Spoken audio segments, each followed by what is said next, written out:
My name is Professor Kshitij Kapoor. I'm the President and Principal of King's College London. King's College London is one of England's oldest and most prestigious universities, founded by King George IV and the Duke of Wellington in 1829. Since our foundation, what has defined and distinguished King's is its ethos of using knowledge with a sense of purpose. We're not just about knowledge for knowledge's sake. We firmly believe that knowledge is a force for good, and it is our job to show you how we can use it to make the world a better place. And we invite you to be a part of this adventure.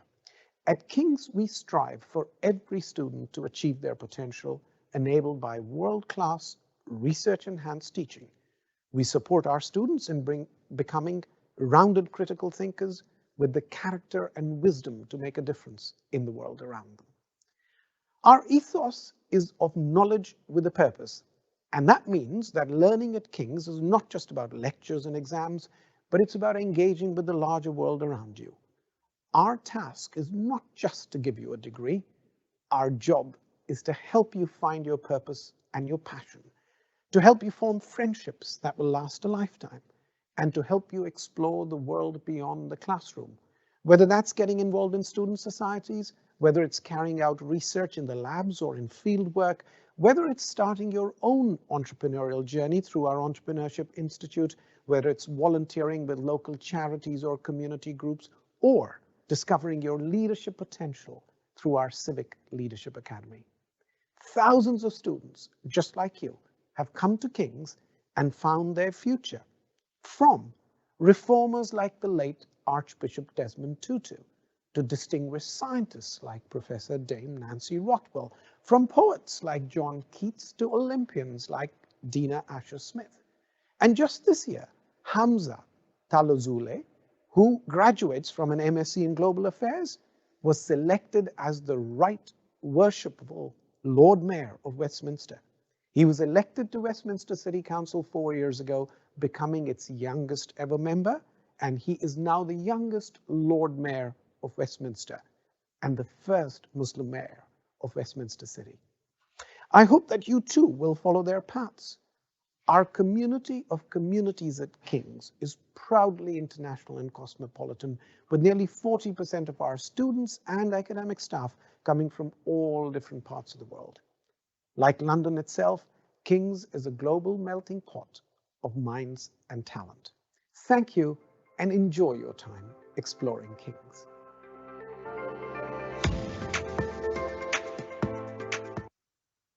My name is Kiara, and I am a third-year International Relations student here at King's College London. During this presentation, we will introduce you to the university, talking you through our range of courses and ongoing research, and what to expect as a King's undergraduate student. On our on-demand hub, you'll be able to find many talks from across our subject areas so that you can watch them at your leisure. Our vision is to make the world a better place, and we have been doing so for almost 200 years. King's focuses on world-leading education, research, and service across every course, department, and faculty, with an increasingly proactive role to play in a more interconnected and complex world. Since our foundation, our students and staff have dedicated themselves in the service of society, currently ranking in the top 10 universities in the world of societal impact. King supports its students in becoming rounded critical thinkers, with the character and wisdom to make a difference in the world around them.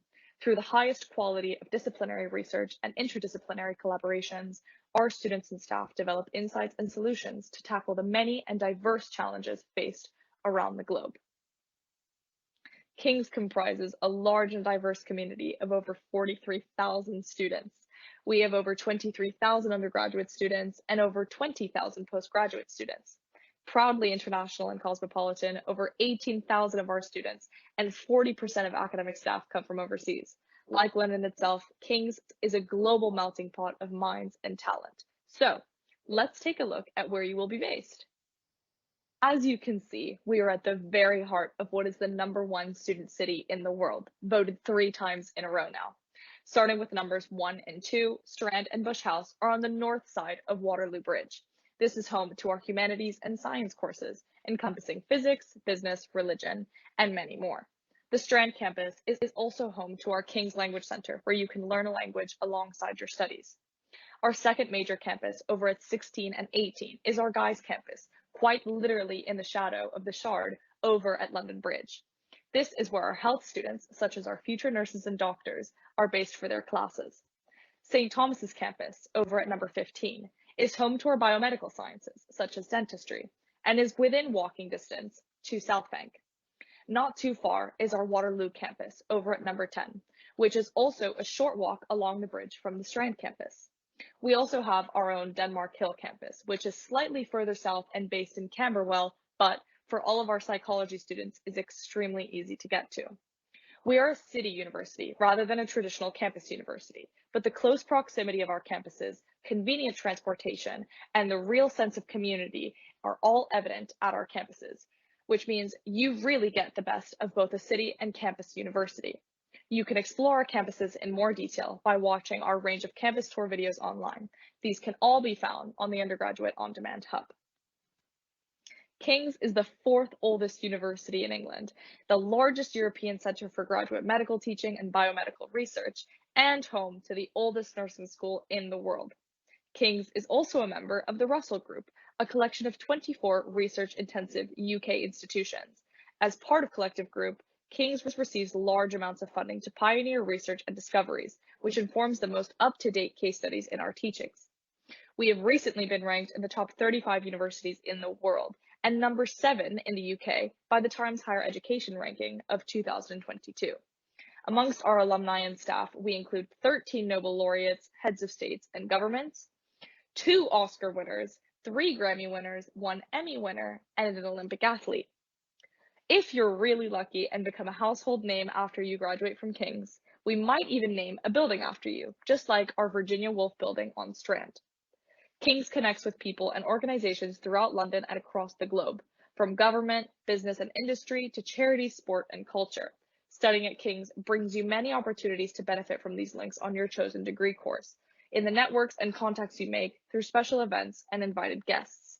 We hold connections with leading organizations, including Unilever, KPMG, Deloitte, BP, as well as local London organizations such as the National Theatre and Shakespeare's Globe, as well as a multitude of NHS Foundation trusts. Research at King's continues to make a defining contribution to modern life in science, healthcare, education, social science, law, and the humanities. King's education is based on research-enhanced learning. We achieve this in 2 ways. Firstly, your teachers are also our researchers, bringing the latest knowledge into the curriculum. Secondly, our students carry out their own independent research throughout their studies. Our research is connected with real-world issues, and this is made explicit to learners through what and how we educate. Whoever you connect with, you'll likely discover how the global pandemic is naturally appearing in our research across all of our faculties, from humanities, where we're exploring the impact of the pandemic on London's cultural sector, and how this unprecedented situation could be a catalyst for addressing inequalities in the arts, through to law, where our academics explore good and bad leadership across the globe, and how this might affect future elections. A recent example of our cutting-edge research includes the Zoe COVID Symptom Study app. On March 24, 2020, the app was launched, and since then, it has over more than 4 million users and is now the world's largest ongoing study into the virus.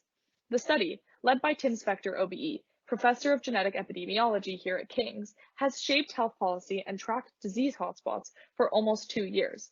Some key findings from the app include early COVID-19 symptoms differing amongst age groups, delirium as a key sign of COVID-19 in frail people, how urban spaces and areas of deprivation were most affected by COVID, and most recently, an analysis of the data confirmed that vaccinated adults who contracted COVID-19 infection experienced a less severe illness than unvaccinated adults. King's has been ranked 5th in the UK and Europe, as well as top 25 in the world for our social, environmental, and economic impact. This prestigious recognition comes from the 2022 Times Higher Education University Impact Rankings, which assessed submissions from over 800 universities across the world. Our university was particularly recognized for our work with local, national, and international partners. For example, King's College London established the Sanctuary Program to work with refugees globally. This is a college-wide initiative in which students play an important role. Additionally, it forms part of our international action and contribution to Vision 2029 of working in service to society. Our student cultural champions are a network of students who inspire, challenge, and support King's cultural activities, ensuring that they effectively serve student needs. They work across the university's campuses to generate new ideas and to give feedback and advice on King's programs of cultural events, activities, and initiatives. From the King's College London Student Union, the Hot Chocolate Society was an initiative found by students to extend a helping hand to the homeless community in London, providing essential care and support to the most vulnerable in our local areas. Visit the hashtag Continuing to Serve webpage to find out more about our university-wide approach to bringing together. We see ourselves as a truly interdisciplinary university with strong collaborative relationships across academic disciplines that can not only be seen in our research projects and groups, but also in our teaching. For example, in medicine, our students are offered some unique areas of study, such as the history of science, technology, and medicine, as well as medical law and ethics. Our exciting degree in global health and social medicine is a unique collaboration of our colleagues in the Faculty of Life Sciences and Medicine, as well as the School of Social and Political Sciences. But in a constantly changing world, we are always looking to the future, not just in the courses that we offer, but in the facilities that we provide and the environment that we work in. Students at King's have full access to Senate House Library, as well as the library and study spaces across all campuses. The library collection includes over 1.2 million printed books and ebooks, more than 60,000 journals, a digital archive of over 5 million items, and the special collections of international standing.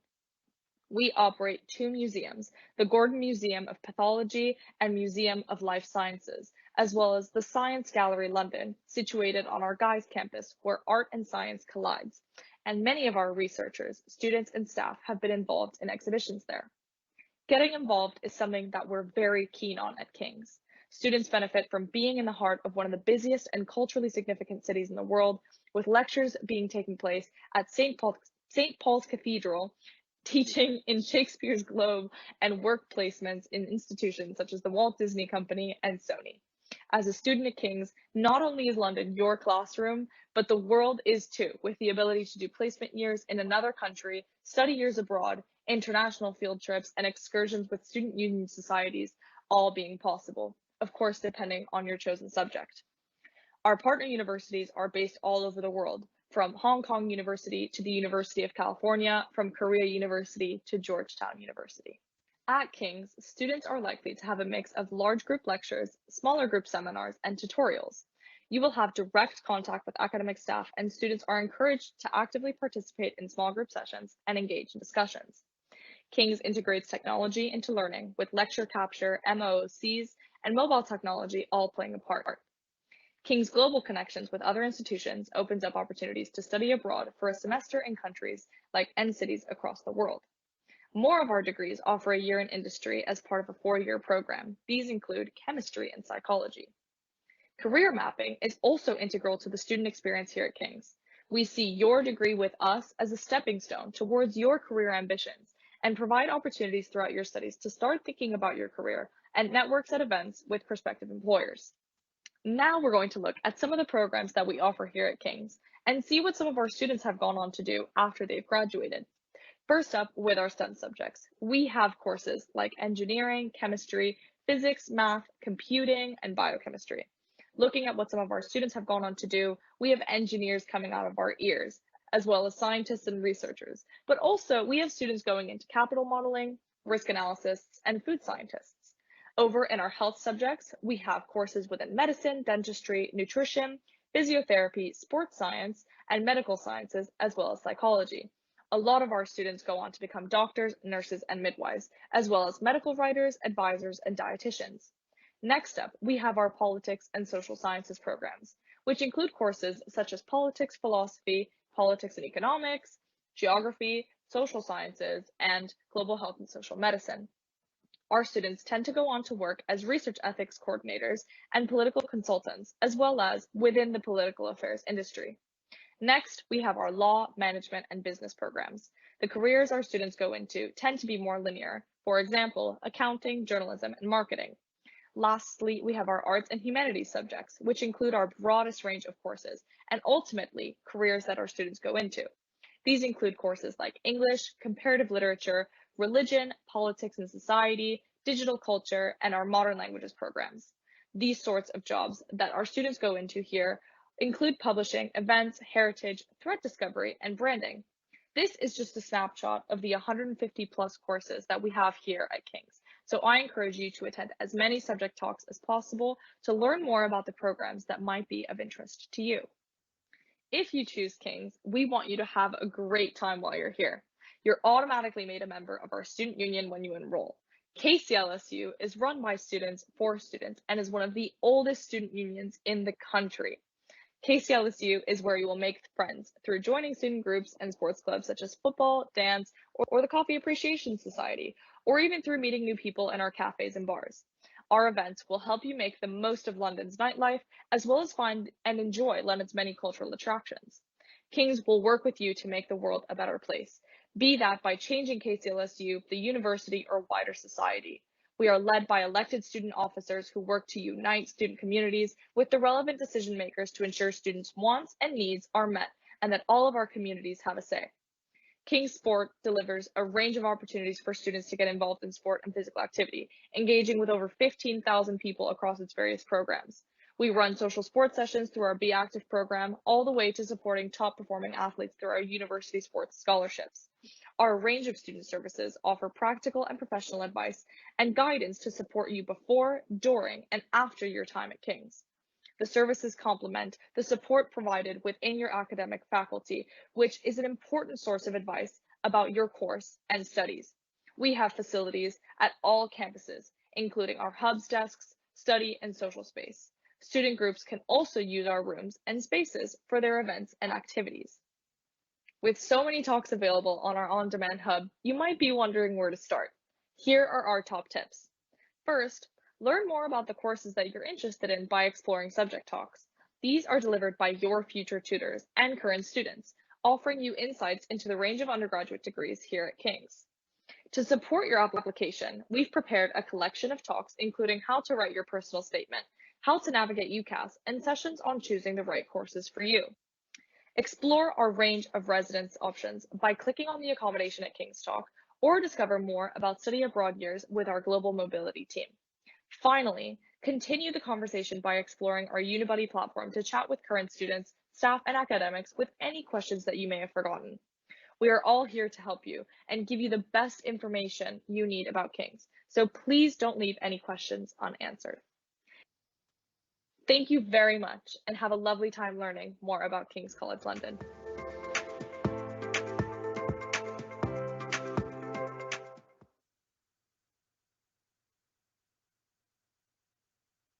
We hope that you found that presentation useful. As I mentioned throughout the presentation, we have a wealth of resources on our on-demand hub, which we will post a link to now in the chat. I'm now going to introduce the other King's students here with me today. First, starting with Nafisa, if you could please tell us a little bit about yourself. Hi there, my name is Nafisa and I recently graduated from King's. I did a biomedical sciences bachelor's degree and I am going on to study a neuroscience master's this coming September. I'm also a home student, so I live in London with my family, and alongside my studies I also work a part-time job, and I have also done a couple of King's internships, so if you have any questions about that, I'm happy. Thank you, Nafisa. Now I'm going to ask Archit, please, if you could tell us a little bit about yourself as well. Hey everyone, my name is Archit and I'm an international student at King's studying mathematics with management and finance. I'm going to my third year this September. I've been a part of range of societies at King's and I've interned at PwC in the past. I'm going to be living at Scale-Off Point this year. If you have any questions about the accommodation or the course that I study, feel free to ask. Thank you.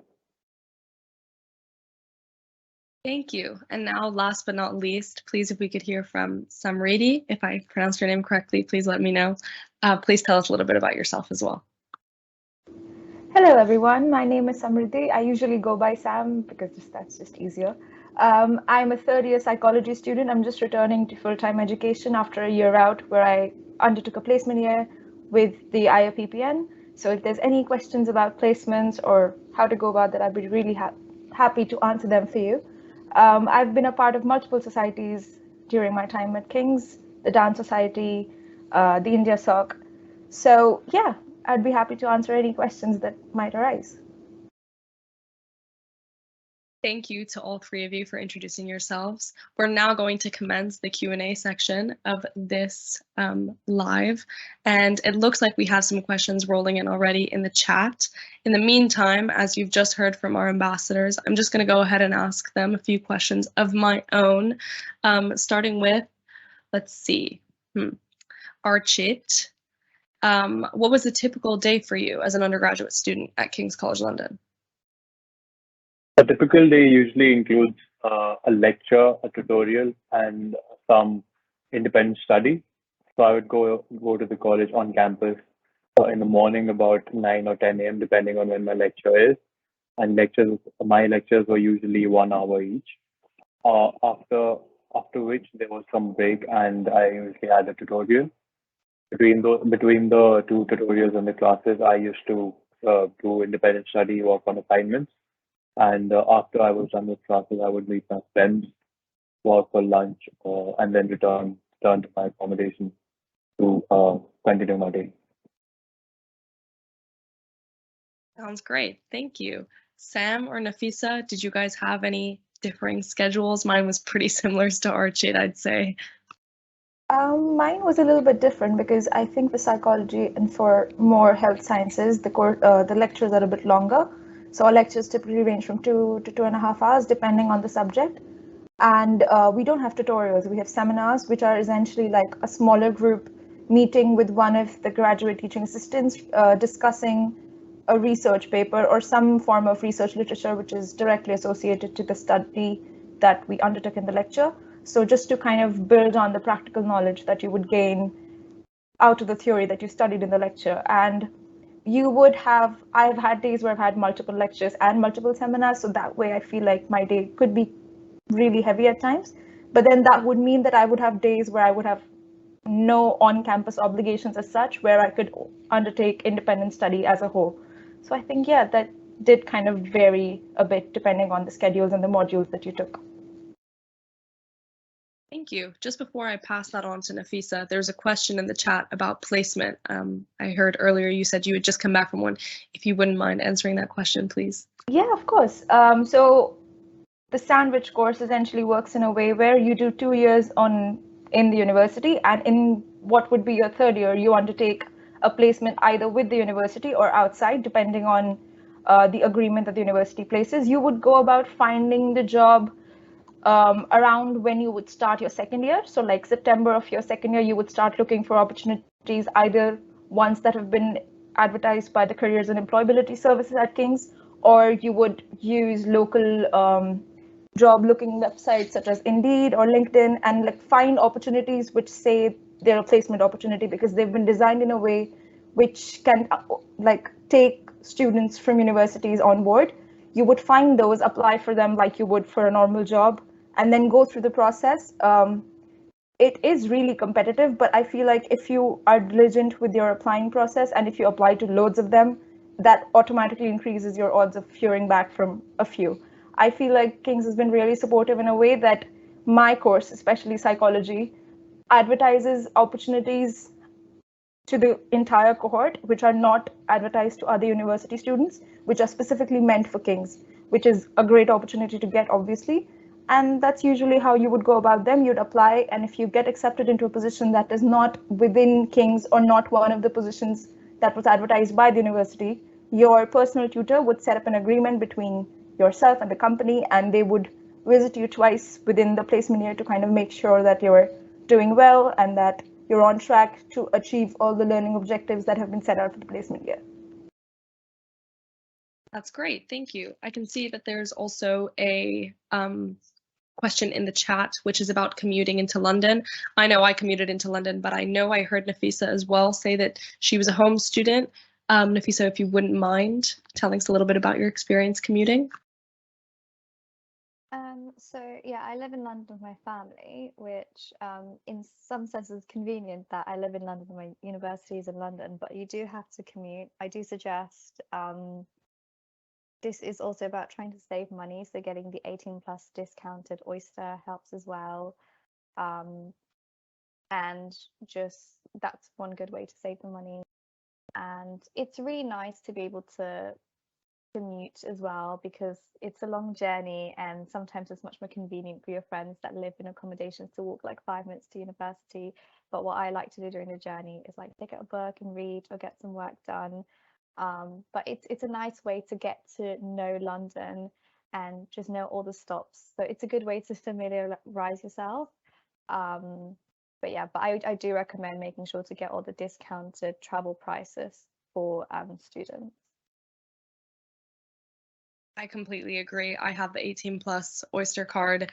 I commuted from home for the first year, and it's very easy to do on the website, and the university makes it very easy for you. So I would definitely recommend that to any home students who will be commuting into the city.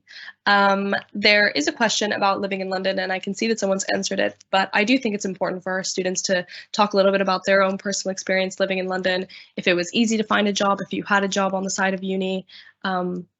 Yeah, if anyone would like to take that question. I can go ahead and answer that. So I would say that it definitely, it seems a bit overwhelming at the beginning when you think about the weight of university, but I think that as once you start to get into a rhythm with your schedule and you understand how to organize your day in terms of however you prepare for your classes. So I am an international relations student, which means that it's a very reading heavy course.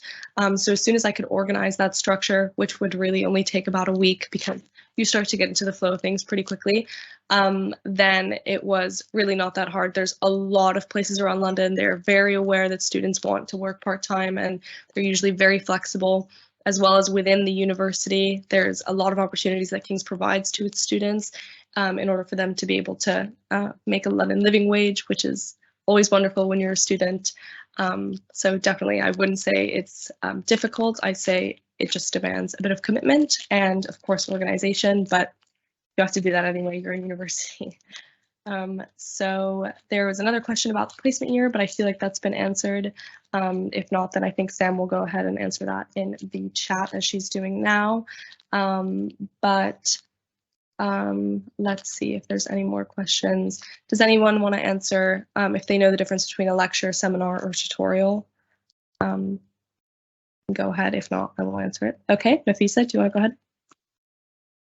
So lectures often have a huge group of people. That's lectures are just in general, when you just want to teach everyone about a certain topic, whilst tutorials are usually smaller groups. In my experience, my tutorials are like 15 to 10 people, if not even less, and it usually consists of having small group discussions, and it's a little bit more personal, and you get to ask questions to the lecturer. So it's definitely one of the best ways to sort of learn through your mistakes, clarify anything, whilst the seminars also tends to be a smaller group. And I've been in a few seminars where you get given material beforehand and you have discussions surrounding that material. So I would definitely say lectures are for a huge audience, while seminars and tutorials are a little bit more smaller. I think just the slight difference between seminars and tutorials. Seminar, you get like stuff beforehand to do, whilst with tutorials it's just answering questions, going over what you've learned in the lecture, from my experience.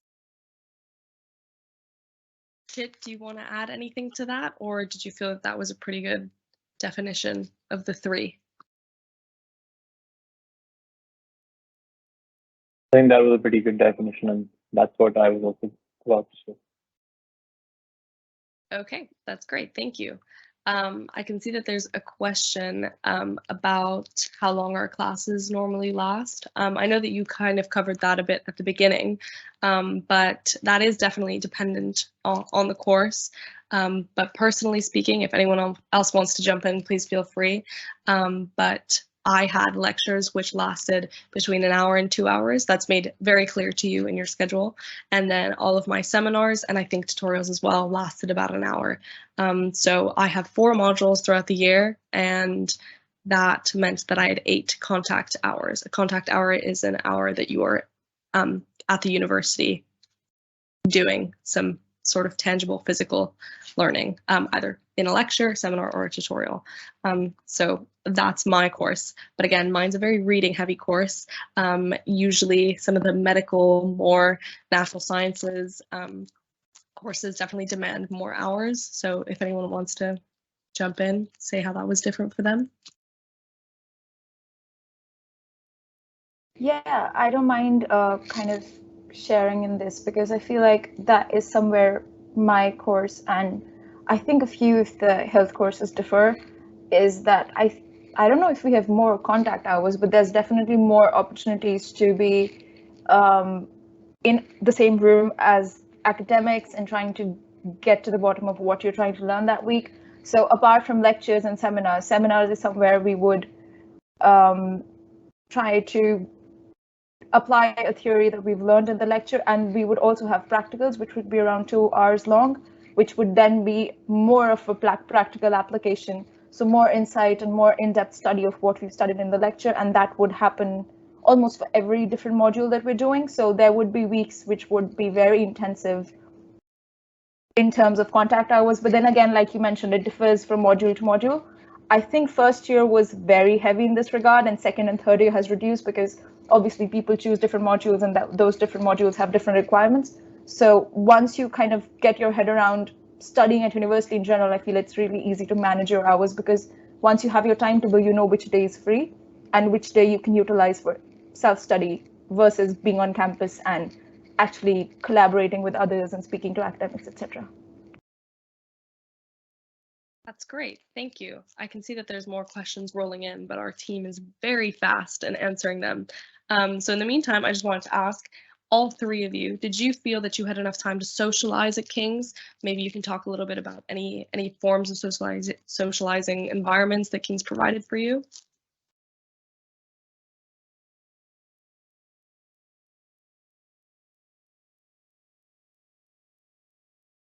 I've been a part of various societies from my first year at King's, so that is a good way to socialize with other people.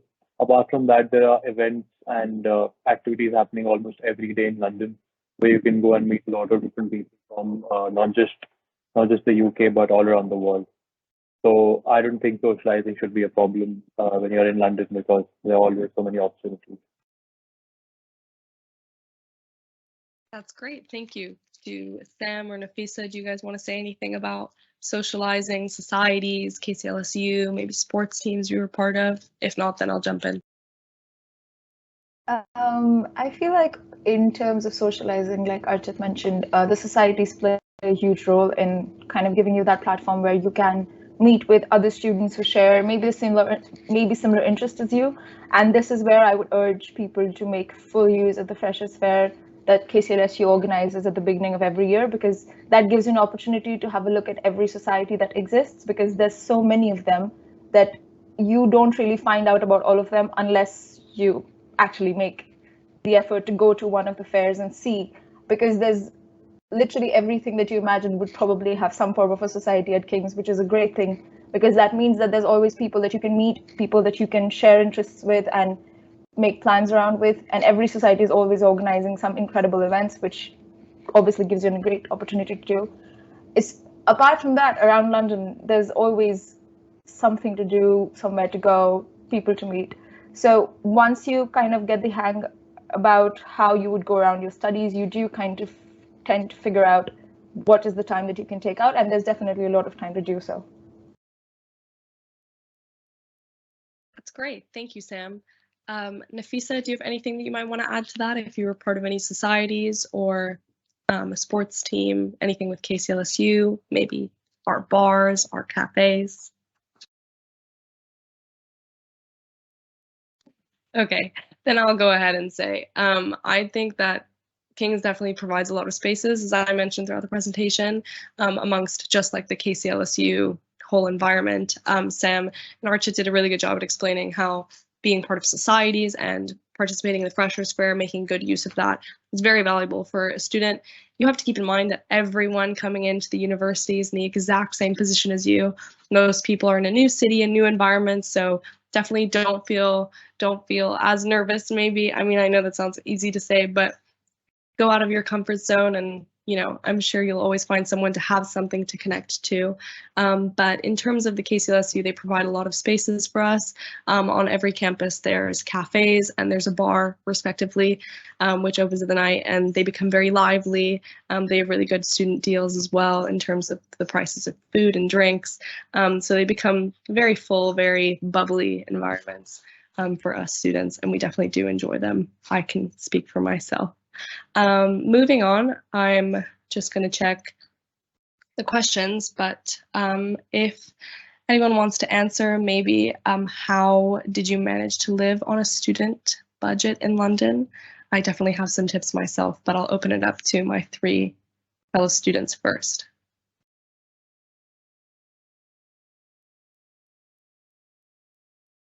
Okay, Nafisa, if you want to go ahead. So I think just taking discounts into account a lot, that definitely helps. I think when I first joined as a student, there's loads of like perks. I think Amazon has a lot of discounts for students and a lot of restaurants, but I think the 2 main apps that can really help would be the Unidays app and the Student Beans app. So you can get multiple discounts, and that can help from just, you know, if you have to buy any necessities or just eating out, those apps are really helpful. And also just getting any sort of like budgeting app and just keeping in mind of the spendings and just being a bit more sensible about your spendings can help a lot as well, including taking advantage of the discounts, because London can be a little bit expensive. Like for me, it costs so much to travel because I live in like a further away zone, so I don't really live in central, anywhere near central actually. So just using the discounts to advantage and just planning out.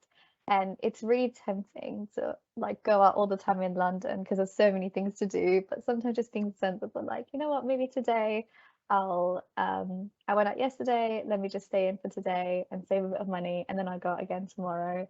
So I think that sort of temptation to wanting to go out in London and enjoy the nightlife, I think you have to resist that as well. That's I think a strategy that no one really talks about because it's so tempting to spend money all the time. I definitely in first year I just went spending money, and then second year I was like, okay, I need to stop doing that and save a bit of money. So also just having that willpower helps as well for budgeting. Definitely, I agree. I think if I was going to add anything to that, I would say that Unidays is extremely valuable, and more than that, don't be afraid to ask anywhere that you go. It's like I said in the presentation, it's in the #1 city for students currently. So London, surprisingly, is occasionally very accommodating to students, and they'll give you discounts, they'll give you special coupons, special prices. So wherever you go, pretty much always ask. You'd be very surprised, whether that has to do with like shopping for clothes, shopping at IKEA, but especially if you are going to go to the supermarket. Most, if not all of the supermarkets in London have cards that you can get. You sign up for free and then you get discounts or you get special prices on food. That's not even for being just a student. That's just for getting the club card. So for example, Tesco, they have a very good meal deal, which is £3, things like that. It's just about, as Nafisa said, maybe planning ahead, just doing your research, and worst comes to worst, if you don't have money to go out, which believe me, I didn't sometimes, you just walk in London and it's very pleasant. So you'll always find something to do. And if not, the university will always be accommodating to just hosting you and your friends. So just make sure you put yourself out there, do your research, ask, and yeah, Unidays, Unidays, Unidays. Besides that, would anyone else like to add anything about student budgeting, maybe Sam or Archit? If not, then I can move on to another question.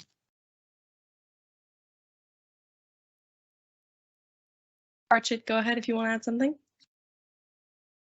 One more hack that I discovered after being at university for 2 years is cycling to campus. So basically, there are Santander bikes which you can rent out, and if I'm not wrong, the annual subscription price is just £60.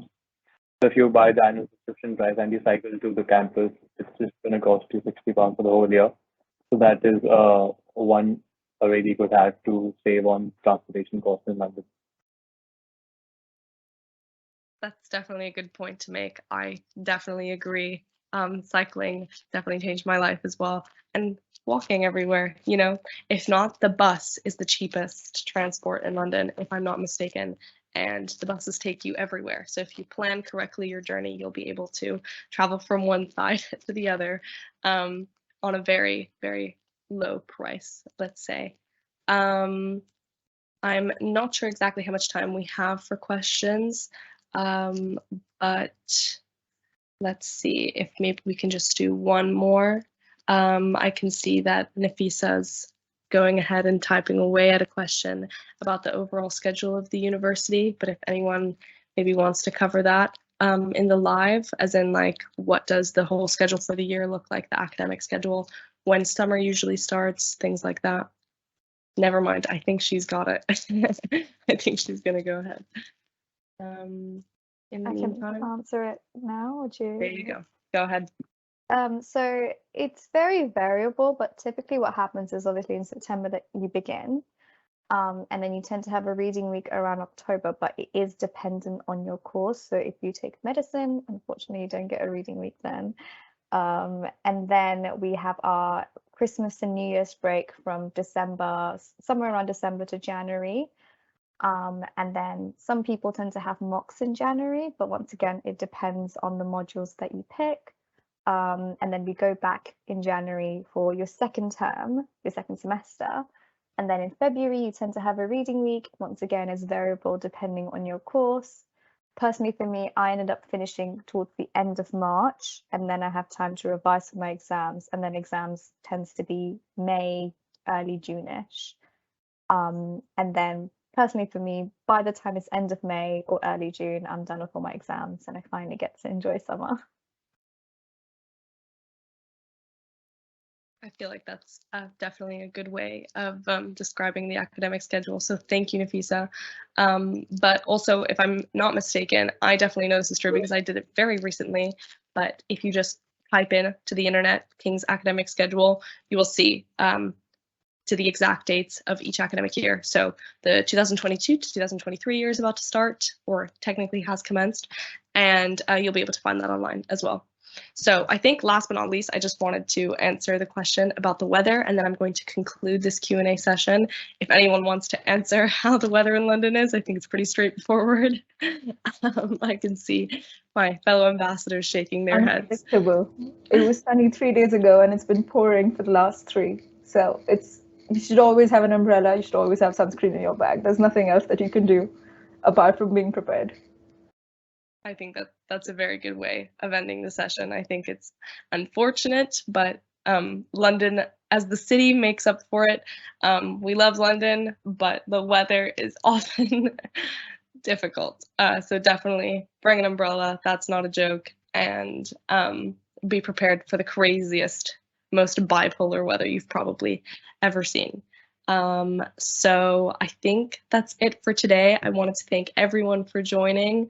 We really appreciated your time, and I hope most importantly that you found this session useful. If you have any more questions for us later on, you can contact our current students on Unibuddy, and we'll post a link to that now. I think someone on the team will be on that in the chat. As mentioned, we have a wealth of resources on our on-demand hub, including presentations on applying, choosing the right course for you, personal statements, and much more. And you can watch these on your own time on our website. Lastly, we'd really appreciate any feedback that you might have for us. We're always looking to improve on our online events. And so we've posted a link for our survey. It'll just take a couple minutes to complete, and you'll have a chance of winning a £50 Amazon gift voucher. So thank you again for joining us today. I hope you have a wonderful rest of your day, and we look forward to seeing you at King's soon. Thanks, guys.